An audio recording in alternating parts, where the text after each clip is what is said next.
Hey, what's going on, everybody? Welcome to the video. So in this one, we're going to be talking about the buoyant foundations and whether they're worth it or not. You can see them right here. You get them from Burgle. Once you complete the pond lab, you can turn in the pond chip. It becomes available for purchase from there. It's 2,500 raw science, and basically it allows you to build platforms, build floors for the water.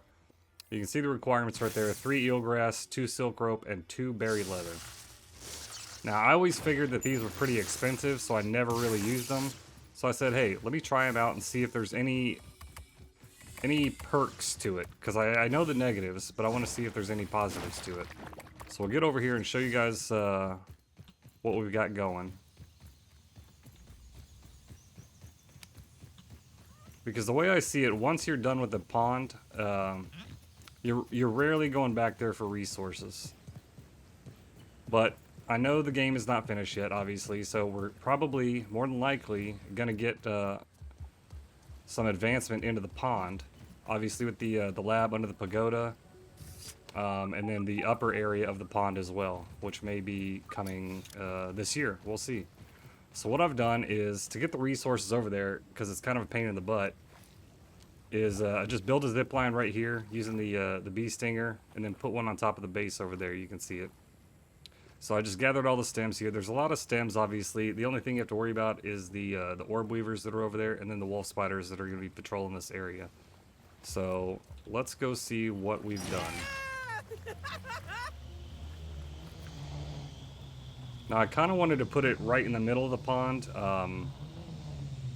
Basically just have an area where if I am going down there to gather resources and stuff, then I can just come right over here, drop down from here, or head down to the pond depths from here, get my stuff, and then get back up.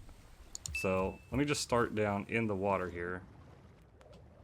So this is what they look like. They kind of look like your inner tubes, but basically just made out of berry leather. And what's kind of cool is you've got these little buoyant markers right here, so when it's nighttime, you can see that they glow. So when you are down under the pond, oh, hey koi fish. When you are down here swimming around under the pond and you are looking for your base, these are kind of little guides right here.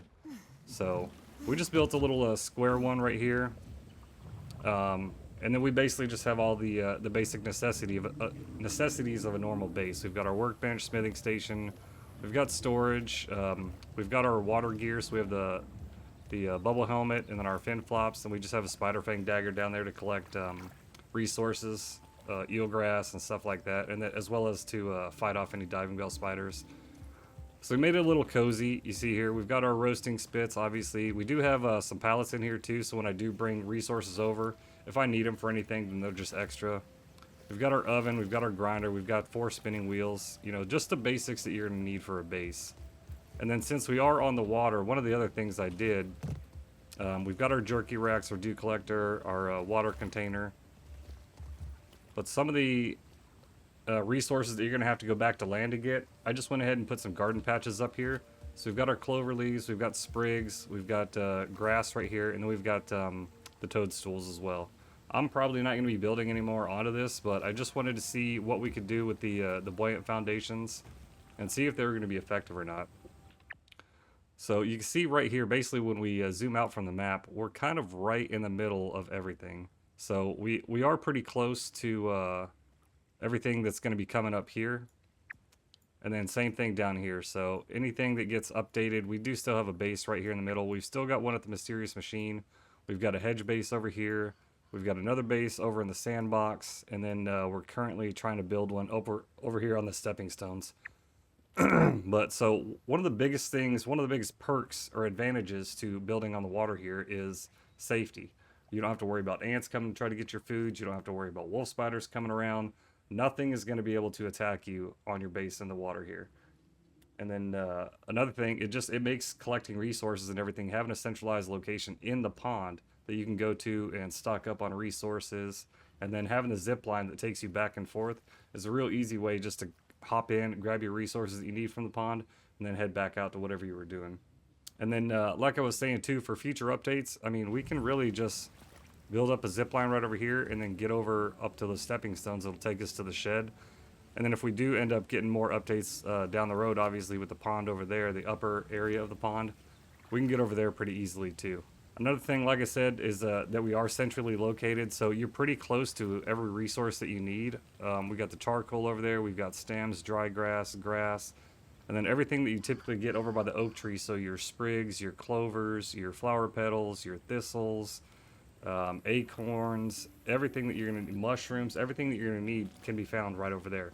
And you can bring it back to your base on the pond, and then you don't have to worry about any threats. And then another major thing is you're really close to Burgle. So anytime you're going over there doing quests, you go to finish them, you're right there. If you do this before you finish the game, you've got all the lab quests and everything that you can do. Go turn them into Burgle. I mean, you're pretty close to having a base right here. Now, on the other side of that, we have the disadvantages to it. What are they? Obviously, we're farther away from the insects that are threatening, right? But we're also farther away from all these resources. So rather than just having a base on the land that's near all the resources right outside your front door, you're kind of going to have to do what I've done here and just kind of plant your own resources to gather and then go from there. Or you could always just hop over there to land and get the whatever resources you need.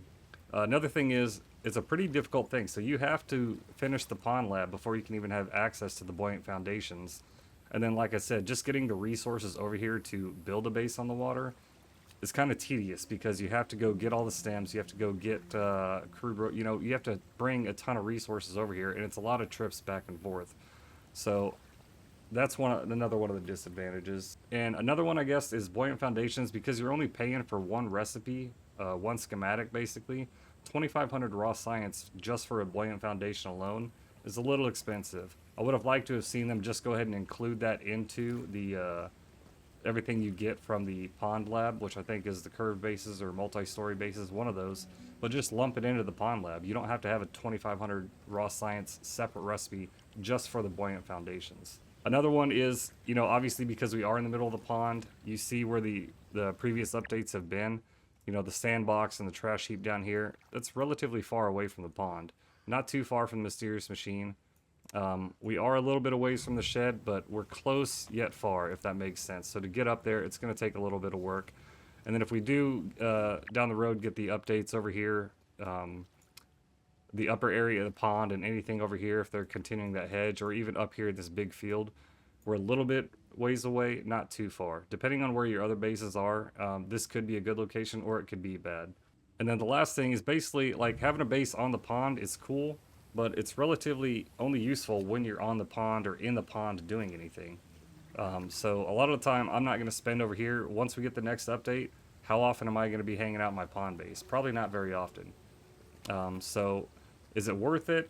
I think it's a cool idea. It's cool to do, but the advantages versus the disadvantages, I don't know. The biggest thing you get is safety, and then ease of access to the pond depths and everything, getting your resources and bringing it up here to one centralized location.